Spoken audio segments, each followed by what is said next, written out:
Hello dear student, welcome to the future academy class.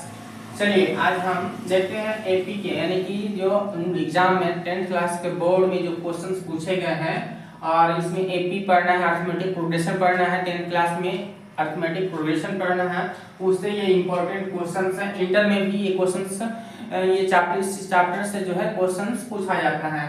तो देखिए AP के प्रथम 22 पदों का योग दे रखा है। एपी के प्रथम 22 पदों का योग यानी कि A12 22 इज इक्वल टू कितना है? एपी के 22 पदों का योग क्या है, जिसमें डी का मान 7 और 22वां पद यानी कि 22वां पद कितना है? 149 है।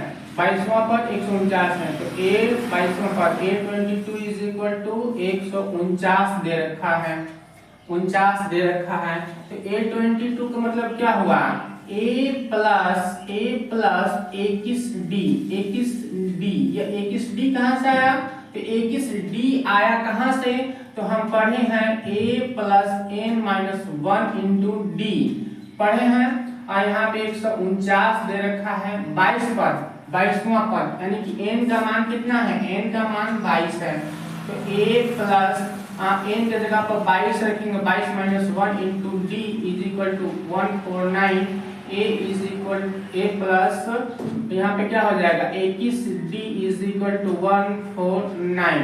अब D का मान यहाँ पे 7 है। D का मान यहाँ पे 7 रख देते हैं। यहाँ पे 7 गुना 7, यहाँ भी गुना 7 कर देते हैं। ठीक है 7।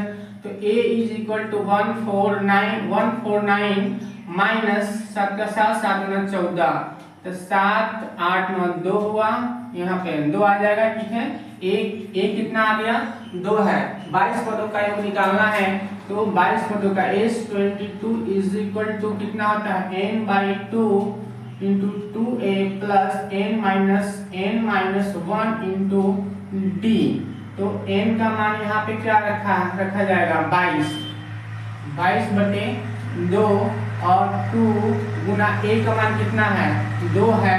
तो 2 रख देंगे plus n minus 1 n 22 minus 1 into d का मान कितना है? 7। ठीक है ये हो जाएगा कितना? 11 गुने 2 गुना के 4 प्लस 22 में से 1 जाएगा 21 में 7 से गुना होगा 7 7 गुना 14 हो जाएगा।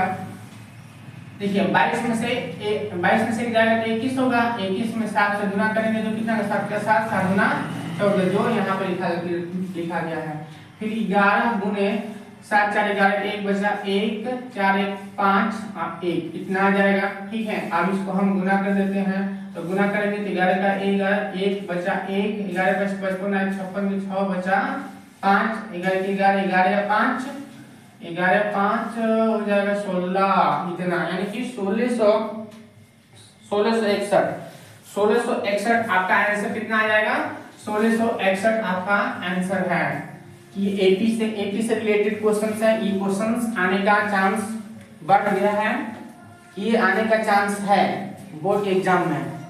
अब देखिए एपी की काउंट पदों का योग दूसरा है कि एपी की काउंट पदों का योग क्या है, जिसमें दूसरी और तीसरे पद का क्रमशः दूसरा और तीसरा पद 14 और 18 है। ये टाइप दूसरा है। ठीक है तो दूसरा और तीसरा करें, दूसरा और तीसरा यानी कि A2 का मान 14 दे रखा है, 14 दे रखा है और A3 का मान 18 दे रखा है। तो A2 का मतलब क्या? A प्लस 2 से कम यानी कि B इज इक्वल टू 14 समीकरण 1 और A प्लस B 3 है तो 3 से कम यानी कि 2D इज इक्वल टू 18 समीकरण 2 हो गया।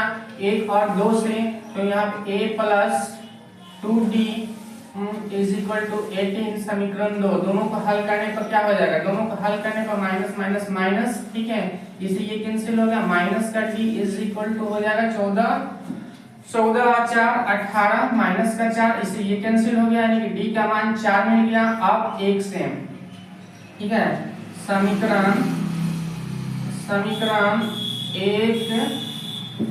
में रखने पर A plus D equal to कितना है? 14 है। A plus D is equal to 14 है। तो यहाँ पे A प्लस D का 4 इज इक्वल टू 14। तो यहाँ पे A का मान कितना हो जाएगा? 14 में से 4 चला जाएगा तो 10। हमें a मालूम हो गया, d मालूम हो गया, तो हम 51 पदों का योग निकाल सकते हैं। s 51 इज इक्वल टू कितना होगा, 51/2।